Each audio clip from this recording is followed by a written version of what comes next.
Bueno, movimiento obrero. El movimiento obrero es la corriente política que surge debido a las malas condiciones vitales. Es el movimiento político que surge debido a las malas condiciones vitales de las clases obreras. A las malas condiciones vitales de las clases obreras.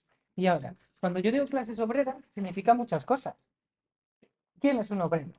Bueno, pues dentro del concepto más común, obrero significaría una persona proletaria. Ahora, la palabra proletario viene de la antigua Roma, ¿vale? Pero dentro de la revolución industrial, proletario significa una persona que trabaja en una fábrica. Bien, entonces obrero normalmente se entiende como persona que trabaja en una fábrica. Pero el movimiento obrero y los proletarios también puede incluir a los campesinos. Es decir, serían las clases bajas, los herederos de ese tercer estado de la sociedad estamental que no tenían ningún tipo de privilegio, pero tampoco tenían capacidad económica. Bien, eso sería clase obrera. Tenían malas condiciones los obreros, tanto campesinos como los obreros que trabajaban en las fábricas. Bien, ahora, nosotros estamos hablando del movimiento obrero en el siglo XIX. Una cosa que ya hemos hablado es que la industrialización en España durante el siglo XIX solo ocurre en dos zonas de España, que son Cataluña, una zona en concreto de Cataluña además, y el País Vasco. ¿Bien? Entonces son las zonas que había obreros, entendido como persona que trabaja en una fábrica. Mientras que en el resto de España lo que habría dentro del movimiento obrero serían los campesinos. Bueno, entonces, ¿cuáles eran esas condiciones de vida, ¿no? ¿Qué era eso que les hacía tener una situación vital tan mala? Bueno, pues por ejemplo las jornadas de trabajo. Trabajar más de 12 horas al día. Trabajar 6 días a la semana. Imaginaros, solo se descansa el domingo y muchas veces ni siquiera todo el domingo. Solo una parte del domingo. Luego trabajaban también los niños y desde luego también las mujeres por una necesidad económica. Pero es que los niños y las mujeres cobraban mucho menos que los hombres. Si hablamos de los niños, cobraban menos incluso que las mujeres. ¿Por qué? Pues porque venían de una situación social de inferioridad. Bueno, he tenido un debate antes en tercero de la ESO sobre las corrientes del feminismo, ¿no? Las olas feministas. Sabéis que ahora mismo vivimos la cuarta ola feminista, ¿no? Y yo les hablaba de que tuve un profesor en la carrera que dentro de una asignatura que era de Historia de España a partir de 1950, él defendía que las mujeres eh, con el franquismo habían tenido una mejora en sus condiciones vitales. ¿Cómo justificaba eso este profesor? Pues decía que el franquismo, como prohibió que las mujeres trabajaran en las fábricas o en las minas, las mujeres, por tanto, habían vivido mejor, trabajando en casa, ¿no? Bueno, a mí eso me resultó muy chocante dentro de cuando yo lo estudiaba, porque para mí eso era una visión muy parcial, porque las consecuencias de que la mujer se vea recluida al hogar llevan también a una exclusión de la vida política, ¿no? Lleva a una incapacidad de emancipación, es decir, no te puedes independizar como persona, como individuo, porque vas a depender del hombre, ¿verdad? Bueno, pues tenemos que tener en cuenta que este es el origen, ¿no? Esta es la situación en la cual, como las mujeres eran dependientes, pues se les podía pagar menos, ¿vale? Es simplemente una cuestión de rol de género, y ya está. Como tienes una situación de rol inferior o de más, bueno, de inferioridad, pues cobras menos. Y los niños lo mismo. Bueno, inseguridad laboral, pues ya os podéis imaginar, ¿no? No había además seguridad, ningún tipo de seguridad social, no había una sanidad pública. Falta de higiene, no solo en el trabajo, sino también en las viviendas. Los obreros vivían en situación de, ¿cómo se dice? Ay, no sé cómo se verbo. Vivían hacinados, ¿vale? Vivían, el sustantivo. Vivían hacinados. Es decir, vivían en lo que hoy llamamos pisos patera, pues eso mismo. Vivían a lo mejor en una misma habitación toda la familia. Luego, inexistencia de lo que os decía, lo que es el estado de bienestar. No había ni jubilación, ni bajas laborales, ni seguro de desempleo, asistencia sanitaria. Bien, esas son las condiciones que van a llevar al surgimiento del movimiento obrero. Pero, os digo, dentro de obrero podemos incluir también a los campesinos. Y es que los campesinos también vivían una situación muy, muy mala, muy inhumana, podríamos decir, hoy día desde nuestra perspectiva, ¿vale? Entonces, ¿quiénes eran los campesinos que peor vivían? Los jornaleros.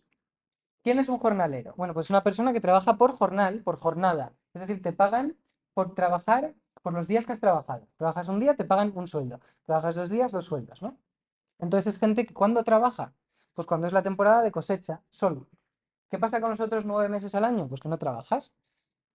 ¿Esto quiénes son? Pues son las personas que no tienen propiedades. Estos serían las personas que se han visto desamparadas por las desamortizaciones.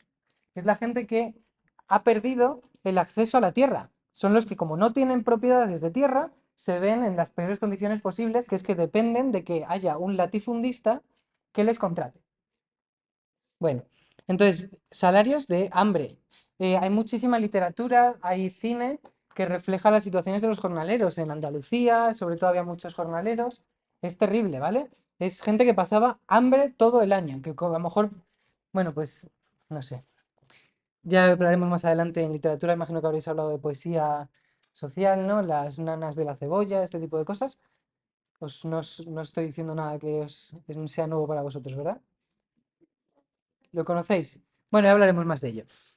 Luego, paro estacional. Significa lo que os estoy diciendo. Trabajaban solo en la época en la que se les necesitara para trabajar, es decir, en la cosecha. El resto del año tenían que buscarse la vida. Carencia absoluta de tierra. Pues esa es la razón. No tienen sus propias tierras para trabajar. Entonces dependen de otros. Consecuencia, que estos jornaleros, muchos van a intentar buscar una solución. ¿Y cuál es la única solución posible? Emigrar. Muchos emigrarán a América.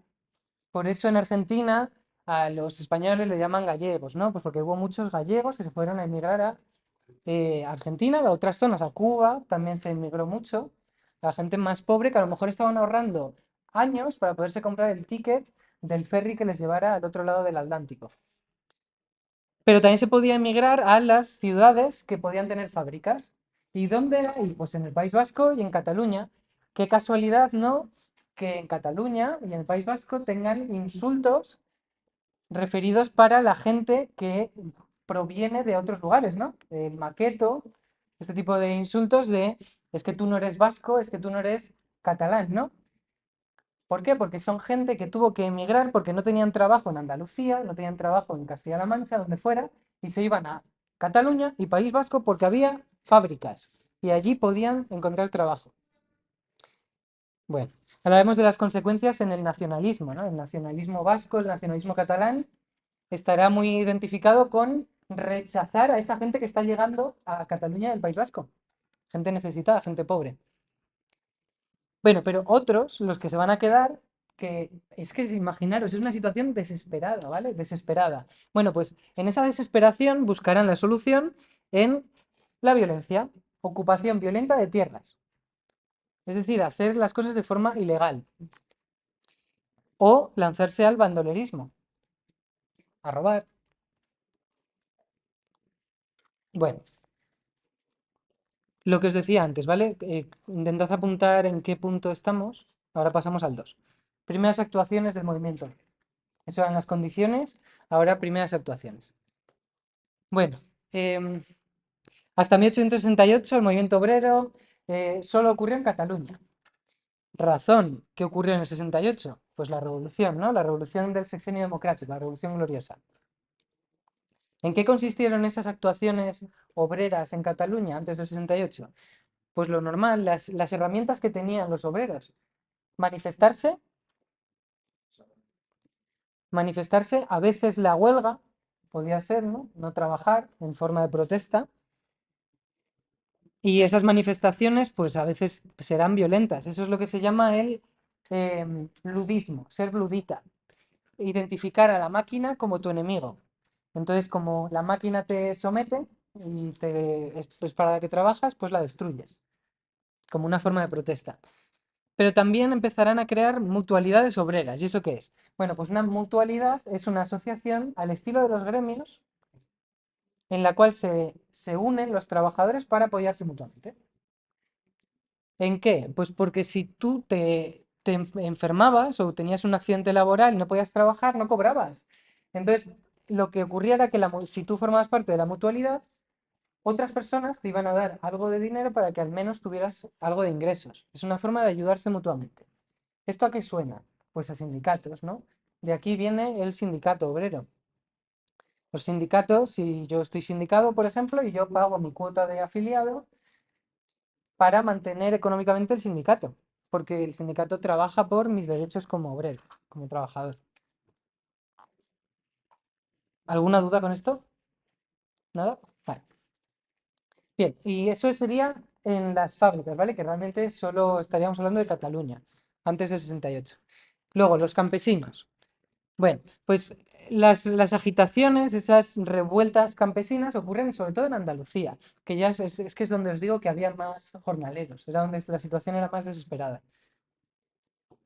¿Por qué? Pues porque Andalucía os enseñé un mapa de los señoríos de Andalucía y visteis que eran señoríos enormes. Eran latifundios, eran tierras enormes que pertenecían a una sola persona que las alquilaba a otros trabajadores, ¿no? Pero es que muchas veces directamente las usaba en forma de contratando solo a jornaleros, ni siquiera un alquiler, un arrendamiento anual. Uy, perdón, que se ha pasado diapositiva. Em, entonces, este tipo de agitaciones, ¿cómo eran? Pues si había varios años de malas cosechas o de situación de hambre, eso llevaba a un malestar que terminaba explotando de forma violenta. Por ejemplo, ocupar tierras. Es decir, yo no tengo, no puedo, no tengo una forma de acceder a comida, ¿no? Como no tengo comida, pues voy a situarme en esta tierra que no es mía de forma ilegal y la voy a cultivar para mí. Eso sería una ocupación de tierras. Pero aún así, siempre eran movimientos no coordinados, ¿vale? No era una gran revuelta en la que muchos jornaleros se pusieran de acuerdo por hacerlo todos a la vez, ni mucho menos. Eran movimientos aislados. Por ello, era fácil que cuando entrara el ejército para defender los derechos de los latifundistas, pues se les reprimiera fácilmente, ¿no? Y no había más tu tía, ya está. Llega el ejército, los quita del medio y ya está. Bueno, el ejemplo más claro de esto, de una reacción frente a este tipo de acciones de los campesinos, es la Guardia Civil. La Guardia Civil se crea en la década moderada, con Isabel II, precisamente para evitar que los campesinos se lanzaran al bandolerismo o a la ocupación de tierras. La Guardia Civil es una rama del ejército.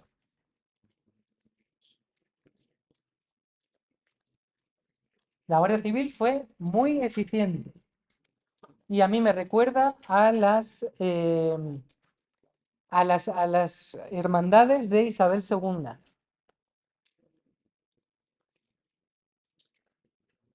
Bueno, la Santa Hermandad de Isabel I, que digo segunda, perdonadme, se me dio la cabeza, Isabel I y Isabel la Católica. Perdonad que se me dio la cabeza. Porque es un poco lo mismo.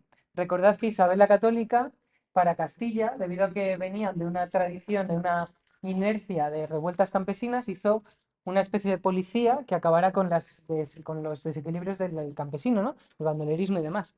Pues esto es un poco similar. Bien, tercer punto, ¿vale? Aquí ya iríamos después de 1868.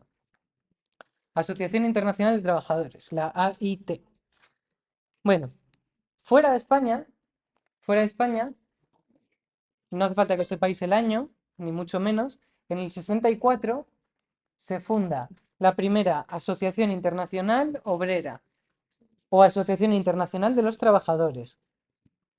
Quienes la promovieron fueron el líder del socialismo más activista, que sería Marx,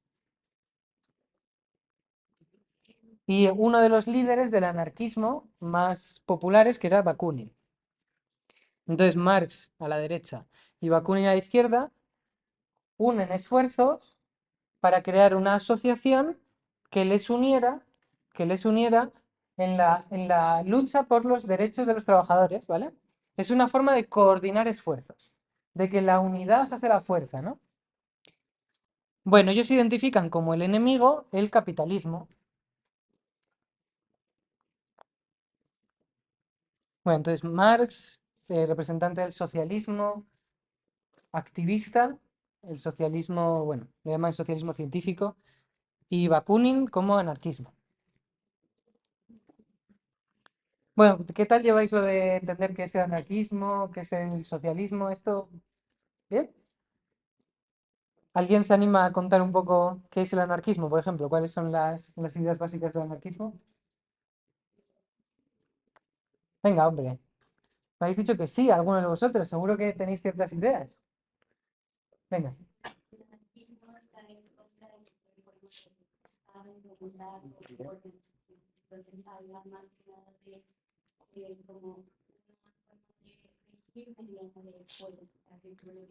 Eso es, desde la igualdad, ¿no? De los obreros.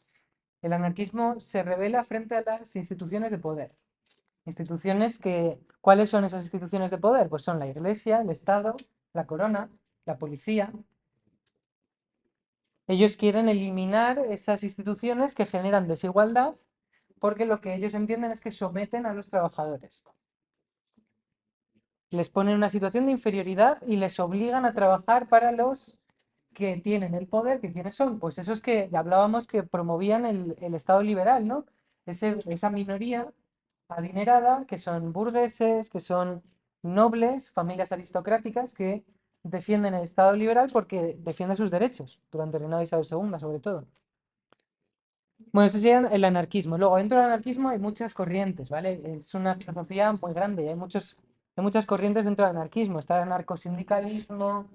Hoy día, por ejemplo, se lleva mucho el anarcocapitalismo, aunque de anarquista podría la gente decir que no tiene mucho. Bueno, eso es el anarquismo. Y el socialismo científico, que es el socialismo de Marx. ¿Alguien se anima a contar un poco cuáles son sus ideas o qué conocéis de él, de ese socialismo marxista?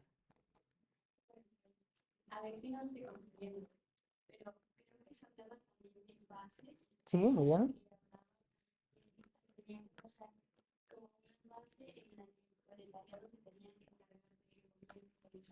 Muy bien.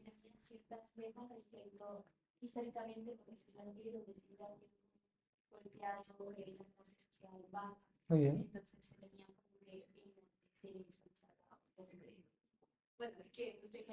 No, no, no te has liado, lo has dicho muy bien.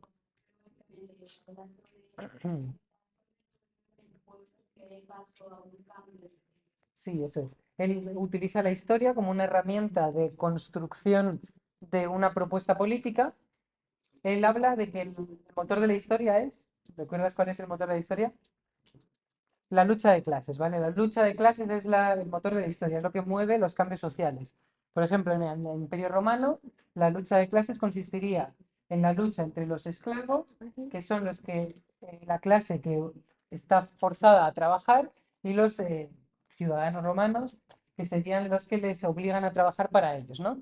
Y esa lucha de clases llevó a una modificación del sistema económico, a una nueva fase, como tú has dicho, que sería la fase feudal, ¿no? De la fase esclavista a la fase feudal. ¿Y la fase feudal en qué consiste? En la relación entre siervos, que son los dominados, y señores, que serían los privilegiados, ¿no?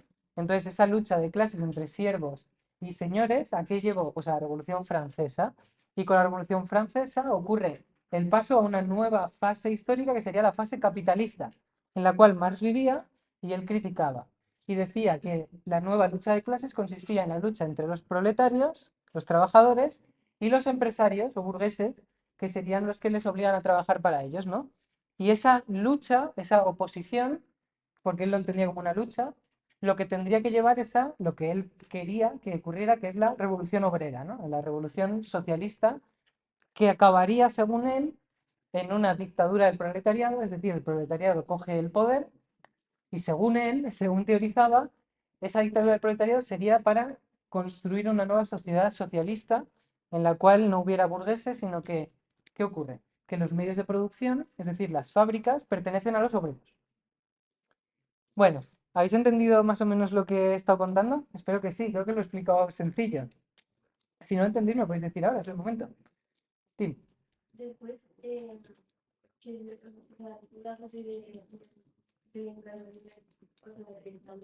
proletariado? Bueno, la dictadura del proletariado sería el producto de la revolución, es decir, de apropiarse por parte de los obreros de los medios de producción. Los medios de producción son las herramientas, las fábricas, todo lo que permite construir riqueza, ¿vale? Para que después se construya un Estado obrero controlado por un partido socialista, se entendería, luego el comunismo lo reinterpretará, porque el comunismo, Marx no era comunista, ¿vale? Marx era socialista, luego llegará el comunismo con Lenin y demás. Luego ya ocurriría una sociedad igualitaria en la que la propiedad de los medios de producción sería de los obreros comunalmente y la riqueza que se genere se reparte entre todos por igual. Es muy teórico al final también. Piensa que él estaba propugnando su ideología, su propuesta.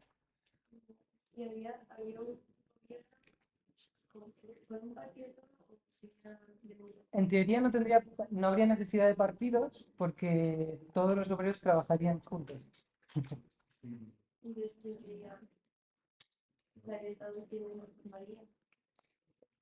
Bueno, es que ya te digo que luego la interpretación dentro del comunismo será distinta.